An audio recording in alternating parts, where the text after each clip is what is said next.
možda pomalo i upozorenjima, ali sve to služi kako bi nam život izgledao mnogo bolje. Dakle, ako imate sve informacije i ukoliko možete sa njima da se uskladite, nadam se da će onda biti manje onih problema koji mogu da nas iznenade. Vreme je za našu rubriku Konkretno.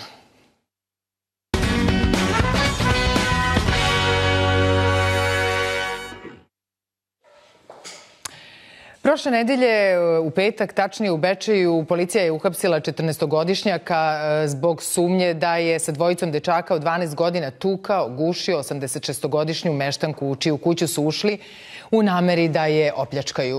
Osumnjičeni maloletnik tereti se za krivično delo teško ubistvo u pokušaju i određen mu je pritvor do 30 dana. Ovakve vesti ostavljaju nas bez teksta, dakle sa mnogo emocija, bez mnogo pametnih reči koje možete da kažete. Statistika govori u prilog činjenici da je maloletnička delikvencija veliki problem našeg društva. Protiv maloletnih počinilaca krivičnih dela prošle godine podneto je više od 3600 krivičnih prijava, izrečeno više od 2000 krivičnih sankcija.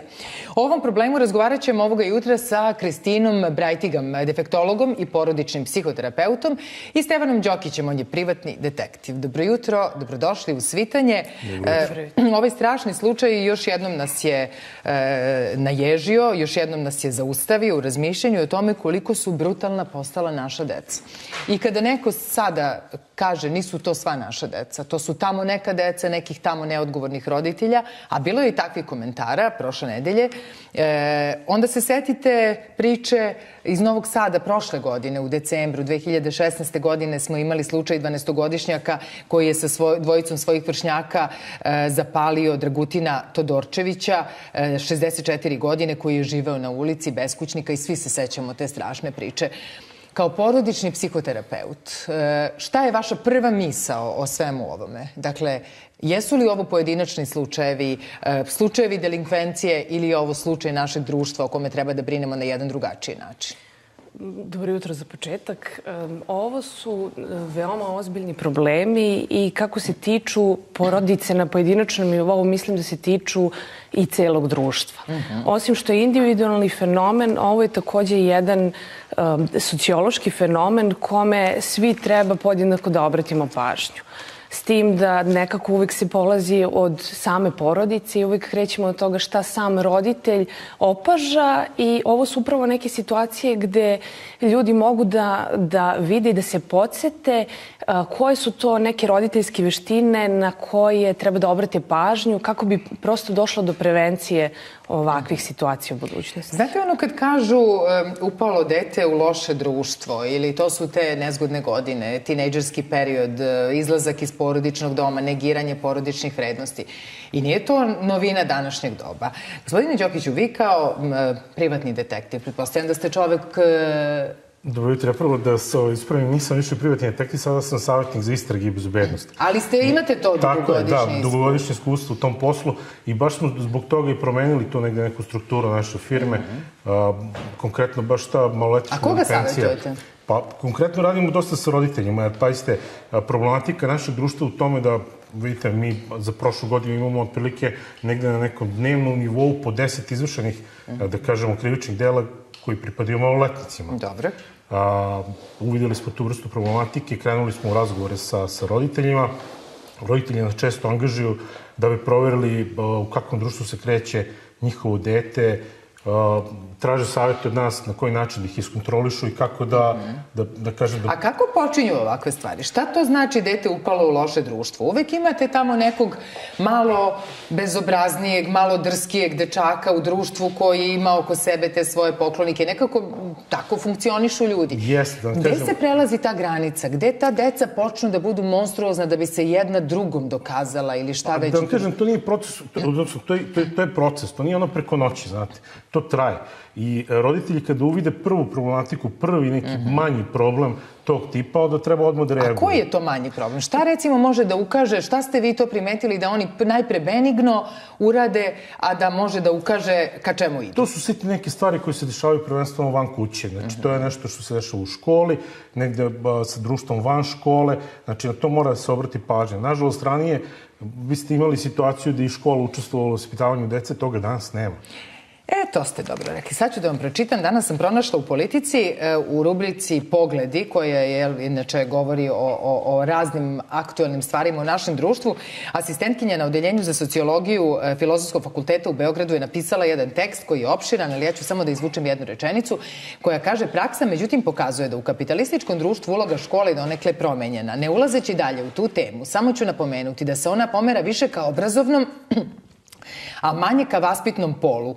Insistira se na ultimativnom takmičarskom duhu i konkurenciji, a mnogo manje na vrednostima kao što su pomoć i podrška drugome, empatija i kolektivni duh. Je li moguće da na tako jednoj opštoj stvari mi zapravo dobijamo toliko pojedinačnih teških problema? Pa znate kako je, ja negde mislim da škola ipak ima i vaspitni uticaj. Ona mora da ima. Da li zaista ima? Da li se to dešava? Pa znate kako, nekog obzirom su se vremena promenila. Odnos između porodice i škole se u nekom smislu menja, obzirom na manjak vremena koji postoji od strane roditelja za brigu o sopstvenoj deci, pa negdje odgovornost je možda pojačana kada je škola u pitanju. Ali ja verujem da mnogi učitelji i nastavnici daju sve od sebe da decu koliko toliko izvedu na pravi put. Možda bi, na primjer, na časovima odeljenskog starešine moglo više da se govori o, ne znam, različitim vrstama nasilja. Imati to građansko vaspitanje koje bi također, čini mi se, moglo da učini nešto u vezi sa tim. Ali znate kako, kad se dogode ovakve stvari, onda imate institucije koje prebacuju negde krivicu na roditelje ili odgovornost. Roditelji opet, s druge strane, stalno smo u tom nekom prebacivanju vrućeg krompira nekome ko bi mogao da preuzme odgovornost. Gde je zapravo naš problem? Jel možete to da sagledate? Znate kako, struka govori da je jedan od faktora koji najviše utiče na ovu vrstu razvoja problematičnog ponašanja upravo porodica. Vi imate tu i individualne karakteristike deteta. Imate vi tu i dobre porodice, vrlo, sa dobrim modelom koje ne prepoznaju šta se njihove deci dešava. Pa se začudite. Ima i toga. Ali deca prepoznaju, na primjer, na partnerskoj relaciji kod roditelja neku vrstu bračnog nesklada koja također može da eskalira do određene vrste nasilja i deca, čak 40% dece je redovno izloženo takvoj vrsti, posmatranje takvoj vrsti nasilja. Dakle, mislite da neadekvatna komunikacija u porodici može kod dece da izazove tu vrstu jaza između onoga šta vidi i onoga što bi trebalo, što čuje? Između ostalog, jer nasilje ima brojne funkcije. Između ostalog, ono ima i funkciju komunikacije. Znate, ako dete odrasta u porodici gde je normalno da roditelji komuniciraju kroz jedan onako neprijateljski ton, gde vlada jedna hostilna atmosfera i neka konstantna pretnja, onda to vrlo se odražava na decu. A šta savjetujete onda? Hajde da onda stvari stavimo na onaj možda najvažniji deo priče. Zašto se čuvaju i dakle, po svaku cenu održavaju brakovi u kojima je takva komunikacija? Pa, znate kako, uzroci su i razlozi su razni. U većini slučajeva može da bude finansijska sigurnost, jer, ne znam, ljudi sa 2 male plate lakše funkcionišu zajedno nego odvojeno, na primjer. To je često slučaj. A jel misle roditelji da od tada rade nešto dobro za svoju decu, ukoliko ulažu napor da opstane bračna zajednica ako oni u njoj ne komuniciraju adekvatno? Znate kako, roditelji su uvek vođeni dobrom namerom. Ono što možda treba da se obrati pažnja jeste da se da budu svesni svojih roditeljskih nedostataka, odnosno deficita svojih roditeljskih veština. Da znaju da, recimo, naročito kada je disciplina u pitanju, kada je u pitanju prevencija poremećaja ponašanja, na primjer, da znaju da moraju da budu dosledni. I da to je prosto nešto što je najvažnije. I da njihovi stavovi po pitanju discipline i vaspitanja ne treba da se kreću od čvrstog, rigidnog do preterano labavog, tananog, nego da se prosto zauzme jedan normalan stav koji ne oscilira. I da dete dobije jasnu poruku. Ali vi imate, izvinjam se, imate i maloletne prestupnike koji dolaze iz funkcionalnih porodica, na primjer. Pa to možu da vas pitam, šta kažu kod vas u savjetovalištu? Jesu svesni svojih roditeljskih nedostataka, kako je to rekla naša gošća? Društvo je tako da jednostavno roditelji malo imaju vremena da se bave svojom decom, nažalost. U takvim situacijama deca su prepuštena najčešće, da kažemo, tim nekim TV programima, ulici, videoigrama koje su nasilne i onda to negde u nekom realnom svetu koriste, da kažem, oponašaju. Sad manje više ta neka vrsta problema, ali neko treba da im ukaže na to. Škola, nažalost, premalo se bavi tom problematikom, ne zato što oni to ne žele, nego jednostavno zato što su im nekako i ruke vezane. Znate, nekad je to bilo, ja sećam, mislim, mene kad pozove razredni na razgovor, ja se sao stresem, to je bilo tako, mislim, ja bio sam problematičan. A danas je to sasvim drugačije. Danas deca nemaju... A kako ste bili problematični? Pa dobro, to je školski neki period. Ja sam pravio problema. Mislim, pa šta ste radili? Ajde, recite nam. Mislim, pa dobro, to je sad nešto... Da vam kažem, danas govorimo o nasilju međuvršnjačkom i stalno se govori da čim se nešto dogodi u školi, kad se deca pokoškaju u tom uzrastu, odmah se to stavlja na tapet, izađe u novinama kao vršnjačko nasilje. Vi zapravo nemate mogućnost da vidite da li u toj njihovoj komunikaciji postoji samo neki mali sukob koji je normalan. Pa isto, vršnjačko nasilje je nešto što je, da kažemo, drugačije od teme maloletničke delikvencije. A da li se pravi razlika? Nažalost, ne pravi se. Pa to nam kažete. To je ono što je veoma bitno da i roditelji znaju, naravno i škola, i pedagozi, i psiholozi, mora da se napravi razlika u tom nekom segmentu. Znači, vršnjačko nasilje nije sve... Znate, imate situaciju gde se prijavio vršnjačko nasilje, da je negde došlo do nekog sitnog koškanja među drugarima, se posle odmah pomire i tako dalje. Znači, to je od uvek bilo. Naravno, to je uvek bilo. Novo vreme. Ali i te stvari znaju da budu onako, da kažemo, neka vrsta alarma. Znači, to uvek mora da se reaguje. Dobro.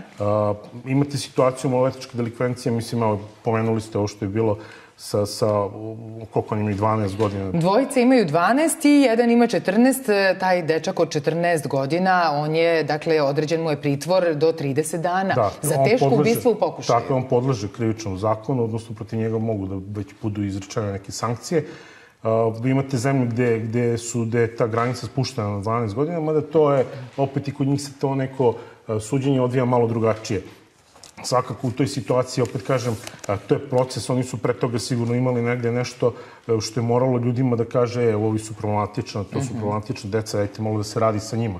Znači, to je problem. Pa nešto se pominjalo, da li se dokazalo ili nije da su krali, da se tu u kraju, da su se plašili njih, da su često imali neprijatne situacije. I onda vam danas postavljaju stručnjaci i kažu da su roditeljska dužnost često je pod lupom socijalnih službi, pa se govori o tome kako kazne nisu dovoljno efikasne ili možda nisu, ne samo da nisu dovoljno efikasne, nego da li uopšte sistem kažnjavanja može nešto da nam donese. Šta vi mislite? Šta je najbolji način? Šta će biti sa ovom decom? Pa znate kako, kada su kazne u pitanju, one moraju da budu uvremenjene. Znate, i opet ja se nekako vraćam na porodicu zato što su roditelji ti koji određuju u kojim situacijama će dete snositi određene posledice za kršenje određenih pravila. A u velikom broju situacija dete nema jasnu poruku kakva su pravila. I onda ono biva zbunjeno ili namerno krši sa druge strane, ali opet te posledice kažnjavanja izostaju. A sa druge strane, ono što je čest slučaj u porodicama gde postoje deca sa problematičnim ponašanjem, jeste da izostaje ono što je dobro, izostaje pohvala, izostaje nekako roditelji kao da su navikli da samo gledaju ono što nije dobro i toj deci u stvari treba pozitivnog podstreka i malo skrenuti pažnju na ono što je dobro kod njih, da oni osjeti da neko vidi to. Ako smem da ovako zaključim, dakle, važno je da o jednoj ličnosti koja se razvija mi damo osjećaj da postoje posledice za učinjeno loše delo, ali isto tako postoji pohvala za ono za što su se potrudili. Upravo to. I ono što je još jedna veoma bitna stavka, to je da roditelji često greše kada detetu nešto brane.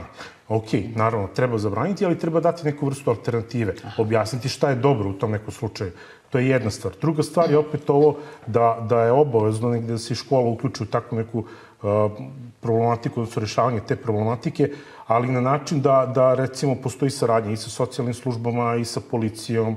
Znači, to je obavezno. Ali uvek postoji. Evo, to kažu da uvek postoji, ali nekako... Jeste. Evo, ja moram da pohvalim baš MUP. Oni su sad ove godine krenuli vezano za te neke edukacije po školama, to je odlična stvar i toga bi trebalo da bude što više. Međutim, znate kako, izostaju one važne stvari, još neke važne stvari, a to su recimo, mi smo u nekom periodu nekog našeg odrastanja imali te neke vanškolske aktivnosti koje su nas, da kažem, odvajale i vukle neku pozitivnu stranu. To su bili izviđači, ne znam, bavljenje sportom i slično. Razni hobi, da, školske sekcije. To je sve sve. Ali vi danas imate na nivou životne ravni da se deca plaše takvih nasilnika, da jednostavno ih ne prijavljuju bojeći se za svoju bezbednost, da nekako oni opstaju u toj sredini i bivaju svakim danom sve jači i silniji i onda se dogodi to, da se pređe granica i da se uradi ovako nešto strašno. Dakle, da se napadne komšinica od 86 godina, da se, nažalost, napravi selfi pored nje i videli ste šta se sve tu događalo, a onda imamo kriminologa Zlatka Nikolića koji kaže ako se dete smesti u neku instituciju ne dobija se ništa. I to vam otvara onaj začarani krug kako mi treba da se ponašamo kad se sve ovo desi. Da li da lečimo tu decu ili da ih kaznimo? Treba lečiti društvo, izvinjam se. Treba pre svega društvo da se uključi u tu celu priču. I znači to nisu samo institucije, ne znam, koje su pod okriljem države. To mora da se uključe i nevladine organizacije i pojedinci, znači to je obavezno.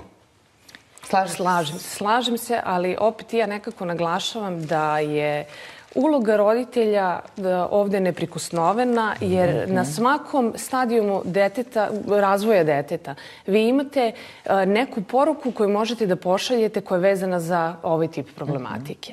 Vi čak i u predškolskom periodu imate situaciju da imate klicu ovog poremećaja koja može da... Poremećaja, kažem, to je neka najozbiljnija opcija. To jeste, sigurno nije nešto što je normalno. Imate prkosno suprotstavljanje koje se javlja kod dece pre nego što krenu u školu. 1/3 dece kod koje se javlja poremećaj prkosnog suprotstavljanja kasnije razvija poremećaj ponašanja i u odraslom dobu antisocijalni poremećaj ličnosti. Znači vi kad to vidite, to je to, kad vi zovete pomoć. Ne mora da znači, ali prosto to je signal. Poziv da treba da se radi sa detetom i sa porodicom. Dakle, ne hvalite te male buntovne karaktere kada vidite da idu mnogo protiv vaših odluka. Umemo često da smo prezadovoljni svojom decom i kako izrastaju neke drugačije ljude borbene, a ne primećujemo zapravo da ponekad rade protiv sebe. Mnogo vam hvala na ovom jutrošnjem razgovoru. Ja sam znala da mi ne možemo doneti zaključak, ali mislim otvoriti ovakvu temu i ne samo kad imate ovakav povod je uvek dobro za naše gledaoce, za one koji vaspitavaju decu. Hvala vam što ste bili u Svitanju. Jedni penzioner